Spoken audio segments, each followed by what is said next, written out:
Semangat pagi. Jumpa lagi kita di Indonesian Mining Stock, cuannya para miners. Selamat menikmati. Nah, sesuai permintaan kali ini kita akan membahas emiten yang bergerak di bidang mineral. Nah, khususnya kita akan membahas terkait emiten-emiten yang memproduksi emas dalam hal ini.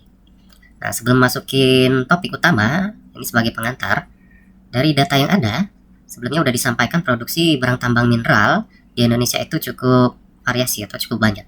Mulai dari batu bara, bauksit, emas, pasir besi, konsentrat timah, konsentrat tembaga, dan juga biji nikel.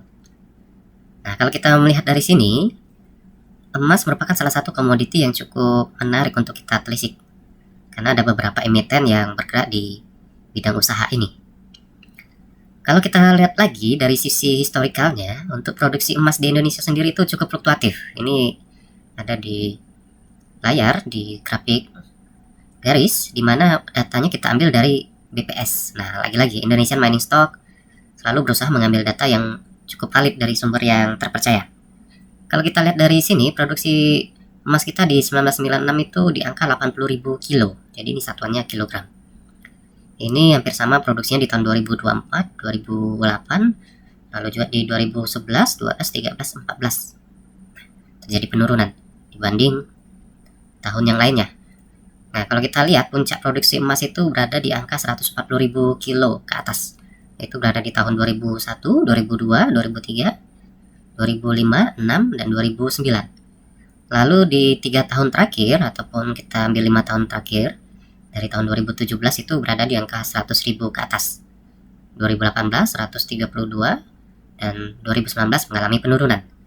Nah, tentu ini penghasilan emas ini berasal dari tambang-tambang emas itu sendiri. Nah, Indonesian Mining Stock kali ini akan membahas 4 saham utama yang bergerak di bidang pertambangan emas khususnya. Meskipun nanti emiten-emiten ini pun memiliki unit bisnis yang lain. Nah, yang terbesar itu Antam. Pasti udah pada tahu nih para miners aneka tambang. Lalu PSAB dengan J Resources-nya. Lalu ada MDKA, ini yang lagi booming-boomingnya, Merdeka Copper and Gold. Lalu ada Archie, ini saham terbaru. Nah, Indonesia Mining Stock mencoba mengangkat juga saham-saham baru atau yang baru IPO yang terlisting di BII untuk menambah informasi para miners dan juga untuk memberikan informasi pada emiten-emiten yang baru terdaftar. Long term is gold. Oke, kita kembali lagi. Kalau tadi kita bahas terkait histori di Indonesia terkait produksinya, lalu bagaimana histori di dunia? Nah, dalam hal ini kita melihat histori lebih mengarah pada harga emas itu sendiri. Nah, kalau dari data yang ada, perdagangan emas ini mulai di tahun 1960-an, tepatnya di London. Nah, lalu mengalami perkembangan seiring waktu. Di tahun 1980-an cukup naik tinggi dari harganya, mungkin itu angkanya di 50-an per ons, 50 dolar ya per ons. Lalu naik di tahun 1980 mencapai titik tertinggi di 500-an, bahkan mungkin ke 600 something, 650. Wow, sangat-sangat tinggi dalam jangka waktu 10 tahun. Nah, seiring waktu emas pun mengalami penurunan lagi nih, fluktuatif. Naik turun di angka 250 hingga 500 hingga tahun 2000-an.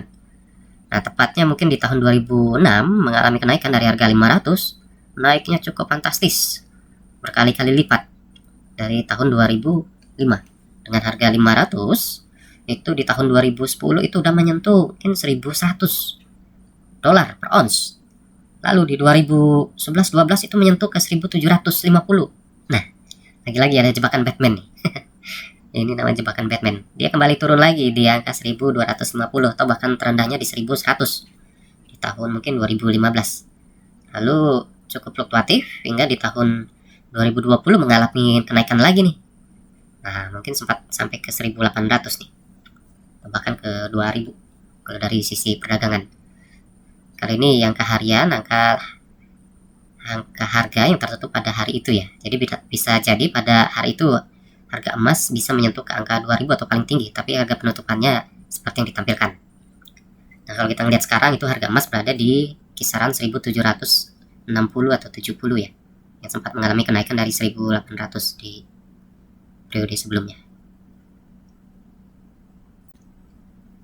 Nah, kita beranjak ke historinya yang lebih kecil lagi nih.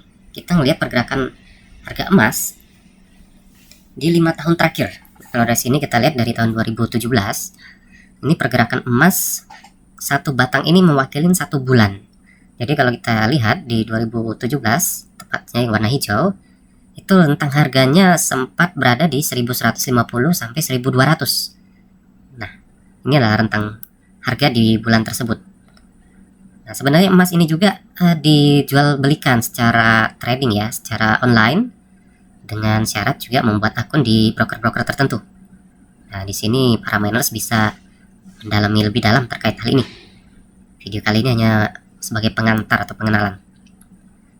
Kalau melihat harganya cukup fluktuatif, yang warna hijau itu menunjukkan dia capital gain atau menunjukkan kenaikan harga, sedangkan warna merah itu capital loss atau mengalami penurunan. Ingat, capital gain atau capital loss itu akan terrealisasi bila mana saham atau komoditi yang kita miliki itu kita jual.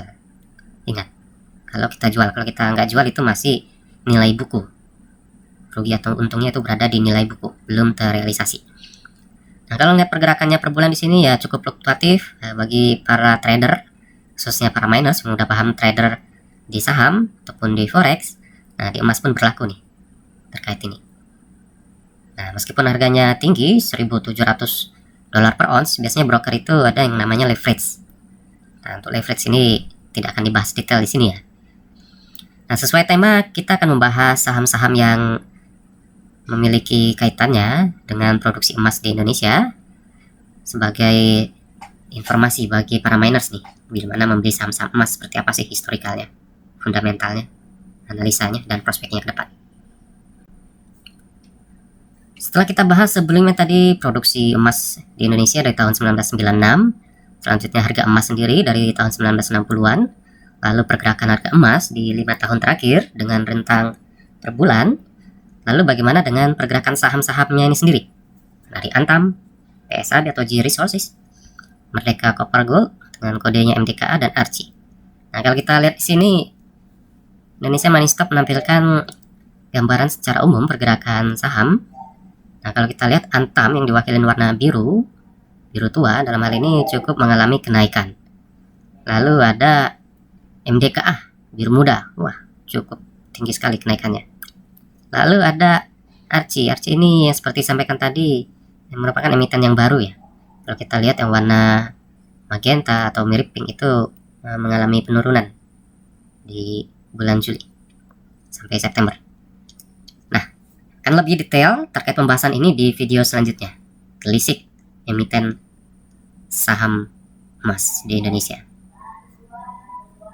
Itu saja untuk video kali ini para miners, sebagai pengantar sebelum kita masukin lebih jauh dan lebih dalam untuk menganalisa saham-saham yang bergerak di bidang emas. Semoga ini menambah informasi, menambah wawasan dalam memilih nantinya untuk memilih atau membeli saham sesuai dengan fundamentalnya. Terima kasih miners. Selamat bekerja dengan aman dan salam.